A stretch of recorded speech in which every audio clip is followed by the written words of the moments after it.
You ever been asked if riding the metro in LA is dangerous? Well, that's a dumb question. After poring over 1 million criminal reports from 2022, I was able to find the answer to the right question. Is it more dangerous than driving? So, let's dive into the world of transportation safety and learn which mode of transportation has the highest fatality rate and which has the most crime. Let's start with fatalities. LA has a population of 3.8 million, and 2.5 million of those people are in the workforce. This source shows us that 320 people died in traffic accidents in LA in 2022. That gives us a fatality rate of 0.012% for driving. In comparison, Metro had 6 deaths from violent crimes and 4 deaths from unknown causes in 2022. Also, we know that on an average weekday, there were 785,000 board-ins. Let's assume that people usually have one connection during their commute and ride once later in the day for an errand, which means that we have 6 board-ins per day per rider, and that means that we have 130,000 riders in total. So guess what?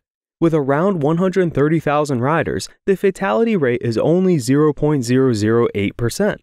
So you are 50% more likely to die by driving to work versus taking LA Metro. Now picture this. You're on a subway, heading to your destination, and you can't help but notice the passenger next to you eyeing your bag.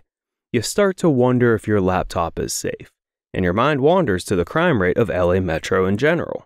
Sound familiar? Well, let me put your mind at ease. According to a recent report, there were only 1,800 crimes committed on the rail system in 2022. Board-ins on the rail system alone were 172,000, which we should likely cut in half in order to account for commuting to and from work. So if we assume 86,000 passengers, then that gives us a crime rate of only 2.1%. And did you know that the LAPD actually publishes all the crimes in the city every year?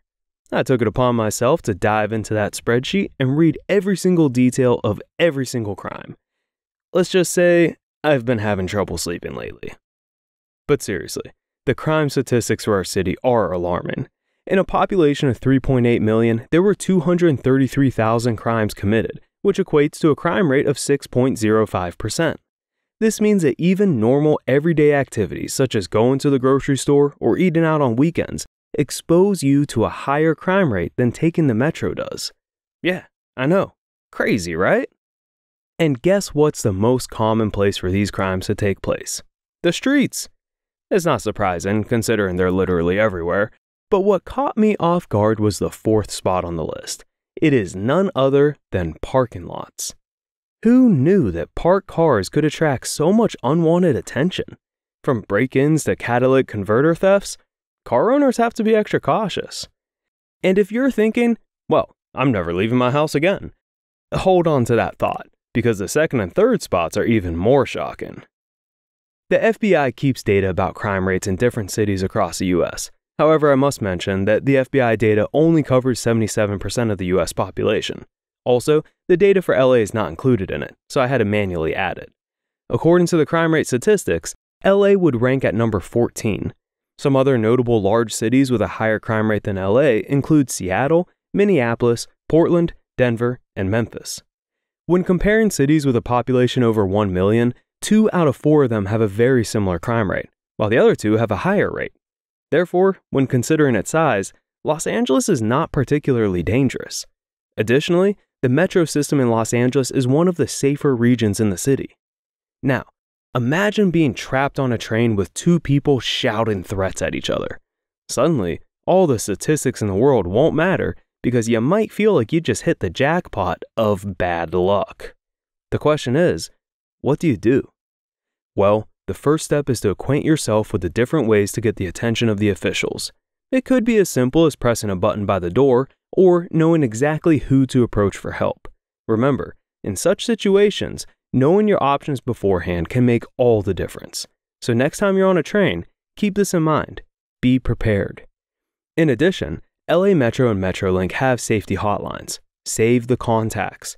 Text for help if you're harassed. Call if you witness harassment. We all know that we can't completely eliminate the possibility of crime and violence from any system. But before you decide to swear off public transit in LA, take a closer look at the facts. The truth is that taking public transit in LA is actually one of your safer options.